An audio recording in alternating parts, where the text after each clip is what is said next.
നാടിന്റെ ഏറെക്കാലത്തെ ആഗ്രഹം സഫലമായതിന്റെ സന്തോഷത്തിലാണ് കൂട്ടായി വാടിക്കൽ നിവാസികൾ. ചുവപ്പുനാടയിൽ കുടുങ്ങിക്കിടന്ന വാടിക്കൽ GUP സ്കൂൾ ഇനി പുതിയ സ്ഥലത്ത്, പുതിയ കെട്ടിടത്തിലേക്ക്.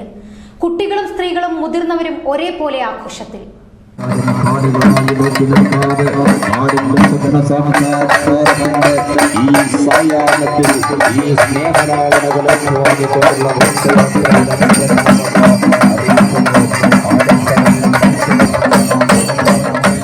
പതിറ്റാണ്ടുകളോളം പഴക്കമുള്ള വാടിക്കൽ GUP സ്കൂൾ കെട്ടിട പഴക്ക കാരണം ഏറെ അപകടാവസ്ഥയിലായിരുന്നു. മാത്രവുമല്ല, വെറും 7 സെന്റ് ഭൂമിയിൽ സ്ഥിതി ചെയ്യുന്ന സ്കൂൾ സ്ഥലപരിമിതി ഇല്ലാത്തതും ഏറെ ബുദ്ധിമുട്ടിലായിരുന്നു.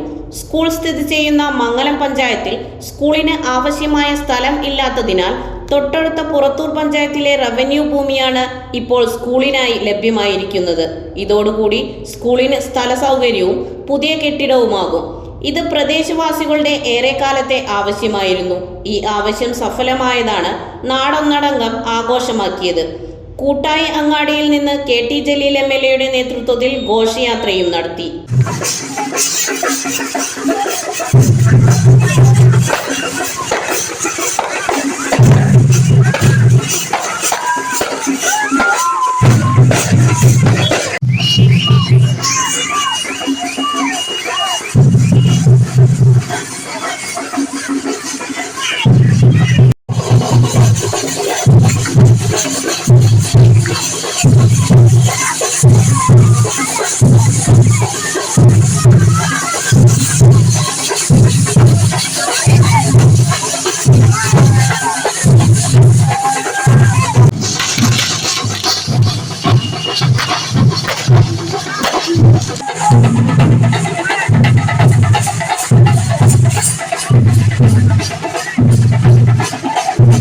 മംഗലം panchayat president Kunjutty, Purathur panchayat president CO Sreenivasan, vice president Ashif Suhara, GMLP school HM, PTA president തുടങ്ങി നിരവധി ആളുകൾ ഘോഷയാത്രയിൽ പങ്കെടുത്തു.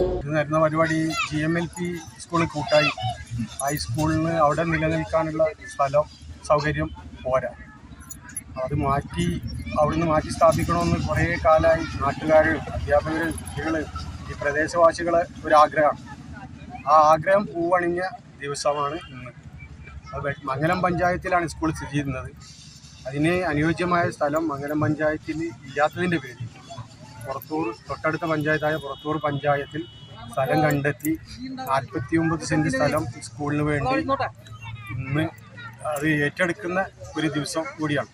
സ്ഥലം MLA KT ജലീലിൻ്റെയും സ്കൂൾ അധ്യാപകരുടെയും അതേപോലെ തന്നെ മത്സ്യത്തൊഴിലാളി ക്ഷേമനിധി ചെയർമാനായ കൂട്ടായി ബഷീർ, പഞ്ചായത്ത് പ്രസിഡന്റ് ശ്രീനി, മംഗലം പഞ്ചായത്ത് പ്രസിഡന്റ്, ഇവരെല്ലാ കൂട്ടമായ ശ്രമത്തിൻ്റെ ഫലമായിട്ടാണ് ഈ സ്കൂളിന് സ്ഥലം ഇവിടെ അനുവദിച്ചിട്ടുള്ളത്. അതേപോലെ തന്നെ സ്കൂൾ കെട്ടിടം ഉണ്ടാക്കാൻ MLA ആസ്തി വികസന ഫണ്ടിൽ നിന്ന് 2 കോടി രൂപ അതും അനുവദിച്ചിട്ടുണ്ട്. വിവിധ ക്ലബ്ബുകളായ Brothers Vadikkal, New Challengers Vadikkal, Yuvajyothi Vadikkal തുടങ്ങിയ ക്ലബ്ബുകളുടെ വാദ്യമേളങ്ങളടക്കം ഘോഷയാത്രയ്ക്ക് മാറ്റുകൂട്ടി. ഘോഷയാത്രയോടനുബന്ധിച്ച് ന്യൂ ഫ്ലവേഴ്സ് ക്ലബിന്റെ വമ്പിച്ച കരിമരുന്ന് പ്രദർശനത്തോടുകൂടി ഘോഷയാത്ര മൂന്നങ്ങാടി ഗ്രൗണ്ടിൽ സമാപിച്ചു. ന്യൂസ് 99 തിരൂർ.